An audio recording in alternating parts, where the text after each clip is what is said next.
Olá pessoal, tudo bem com vocês? Alguns dias atrás eu postei aqui no canal um vídeo falando sobre a aquisição de uma obra para as minhas pesquisas sobre história do ateísmo, que era a biografia da livre pensadora estadunidense Ellen Hamilton Gardner, este livro aqui. Eu tinha falado também naquela ocasião que quando eu terminasse a minha leitura, eu viria aqui trazer as informações, ou seja, compartilhar o conteúdo com vocês. Eu já comecei a fazer a leitura, estou na metade do livro, e eu resolvi me adiantar. Já trazer aqui uma parte daquilo que eu já li até o momento, não terminei ainda. Né?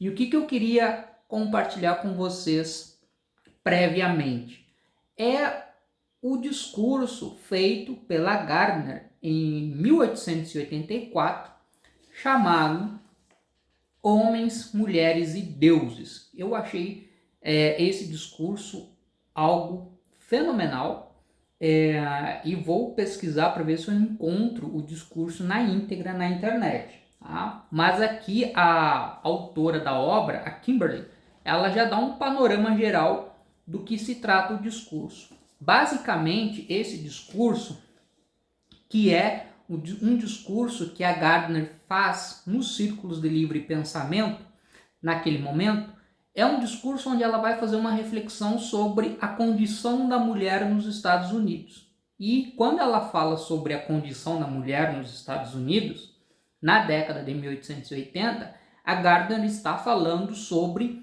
a condição de inferioridade que a mulher vivia em relação ao homem naquele país. E aqui a proposta dela é pensar as justificativas, né? O que fundamenta a mulher ser submetida a essa condição de inferioridade.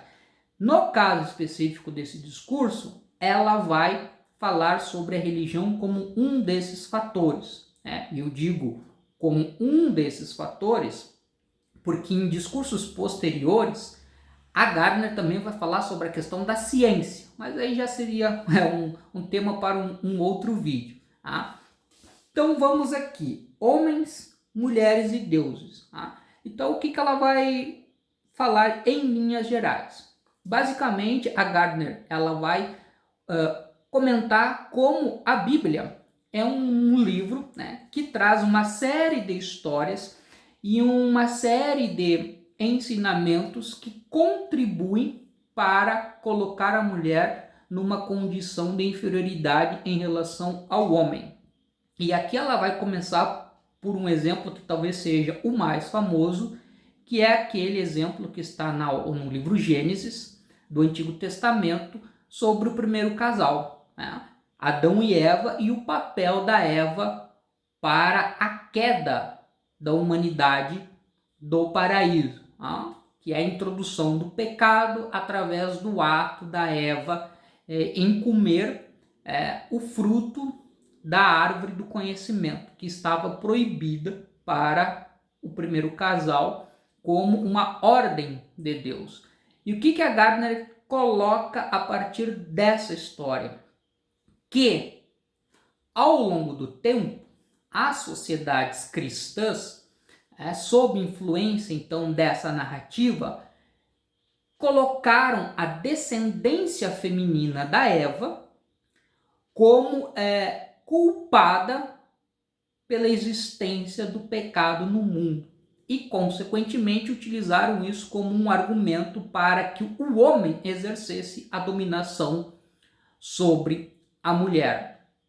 E isso, a Gardner coloca, era possível de perceber, né, de ver olhando a realidade dos Estados Unidos na década de 1880, onde isso era reproduzido dentro da família, né, no espaço do lar, como também era reproduzido na igreja, nos púlpitos, a partir das autoridades religiosas.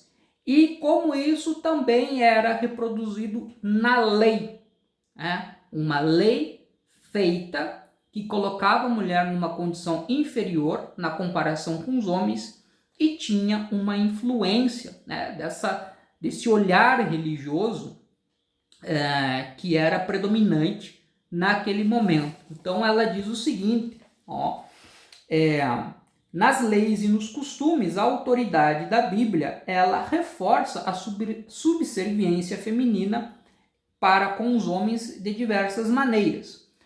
No casamento, o homem tem autoridade e a mulher não tem.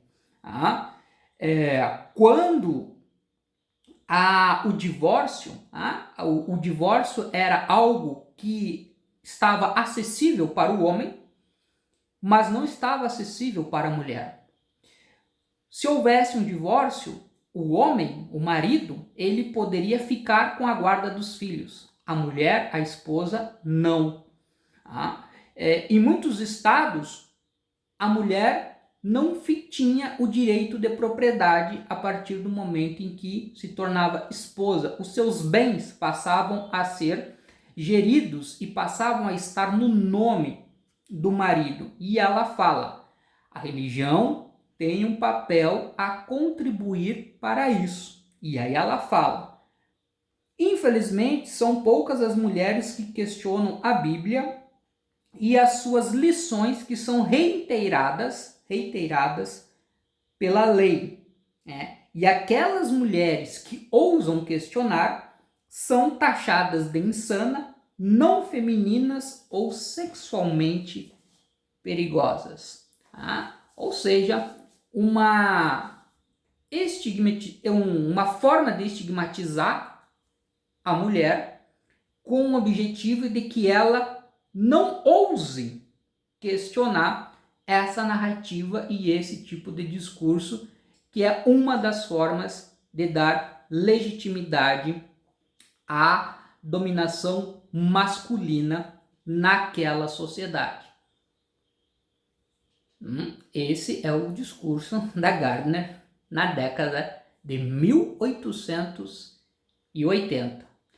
Bom, quando eu avançar na leitura, volto aqui trazendo mais informações para vocês. E aí, o que acharam desse discurso da Gardner em 1884? Deixa aí seus comentários, suas opiniões, e em breve eu volto aqui no canal. Um abraço e até breve.